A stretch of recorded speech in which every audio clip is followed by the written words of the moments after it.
When you think about the stock market, the first thing that comes into your mind is this complicated world of the stock market, where no one seems to clearly understand what's going on. Because whenever things seem to go in the right direction, we end up facing a financial disaster. But unlike everyone else, one gentleman seems to know a secret formula when it comes to investing. Over his life, he continuously made successful investments over and over, and he is considered by many as the greatest investor of all time. He was so good that just by the age of 16, he already made $53,000. It still surprises me how Harvard didn't accept him. They probably regret it now. But that doesn't matter because what we are going to focus in this video is how does Warren Buffett invests? A lot of people out there are eager to invest, but they don't know which companies to pick. So I thought, how about we take a look at the step-by-step process of how Warren Buffett picks a stock. He doesn't randomly invest.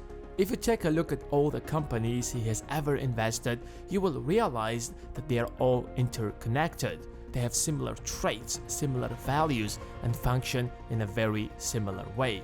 So let's find out, why does he prefers one stock over the other? Why does he picks this company over all the other options that he has? Warren Buffett is a long-term investor. He couldn't care less about how the company is going to perform today or tomorrow or even the next year. His primary concern is where the company is going to be 10 years from now or 15 years from now. But it's quite difficult to predict that if the company is too complicated. So he just looks for businesses that are simple and direct. This is the product, these are the customers, and this is why they are going to buy it. You don't have to be a genius to understand their business model. It's so simple that even a little kid would understand it. That's what Buffett loves, because the simpler the business model, the easier it gets to predict if their products are going to stay relevant 10 years from now.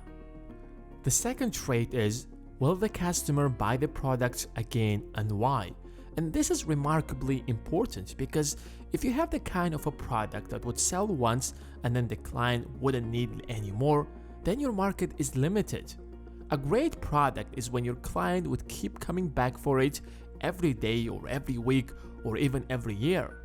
Like bread, for example. If you're selling bread, you would expect the exact same products to come back tomorrow or next week over and over. And 10 years from now, people would still need bread. You might sell it in a different way or in a different form. You might improve its quality, package it fancier, but it's still the same product that people would keep coming back for. And that's what makes iPhone, by the way, one of the greatest products in history, because people kept coming back for it every September, even though it's not a necessity like bread. In fact, that's the reason behind the rise of the subscription business model, where businesses would charge you a little fee every month, like Netflix, for example, or every year like Amazon Prime, because it's a more sustainable strategy. But at the end of the day, it all comes down to how much value you get for that subscription. An average book costs around $15, but if someone would take the best insights from thousands upon thousands of non-fiction books and summarizes them into a 15-minute read or listen for half of the price of the book, that's a subscription worth giving a shot. Fortunately, there is an app that provides that much value for such a little fee. It's called Blinkist. In today's age, it's difficult to sit down and learn since we're surrounded with so many distractions and social media is just wasting hours upon hours of our time, and you need Blinkist to get the best ideas from the greatest non-fiction books. Now I'm listening to The Future of Capitalism that was recommended by Bill Gates. It explains why and how exactly capitalism worked and why we ended up in the society that benefits only the few at the top. By analyzing the past and the present, the author gives his perspective about how capitalism would look like in the future, and those who understand it would be able to take advantage out of it. The first 100 people to go to Blinkist.com/proactivethinker are going to get unlimited access for 1 week to try it out. You will also get 25% off if you want the full membership. But now, let's get back to Warren Buffett. The third component is the brand. People have the tendency to buy from the companies that they feel connected to or familiar. Whose sneakers would you buy? The first ones are from a brand that you have never heard of, and the second ones are good old Nikes. Even if they look fancier, you probably would hesitate to buy them because you simply haven't heard of that brand before. On the other side, you easily recognize Nike. It's a well-established brand. You easily recognize it, and they are known for making great sneakers. You might already be wearing a pair of Nike shoes. So what would you choose?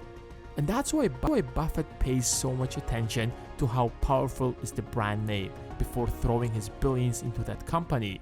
He understands how big of an influence it's going to have on the consumer's decision. In fact, if the brand is strong enough, consumers would buy almost anything that company produces. Warren Buffett is one of the major investors in Coca-Cola.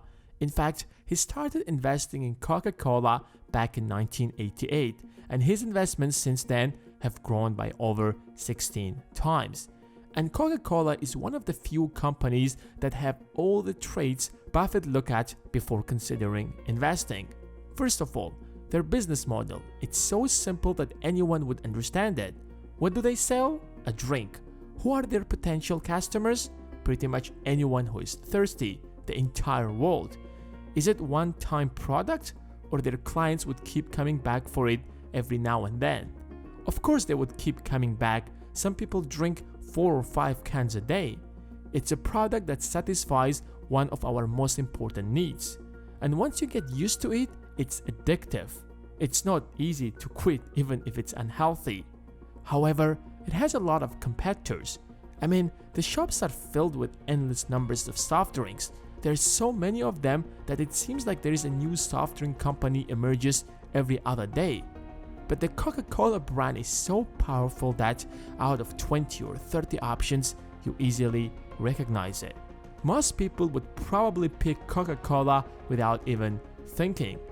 And if it's out of stock, you probably would go to another store instead of choosing one of the 30 other options they have.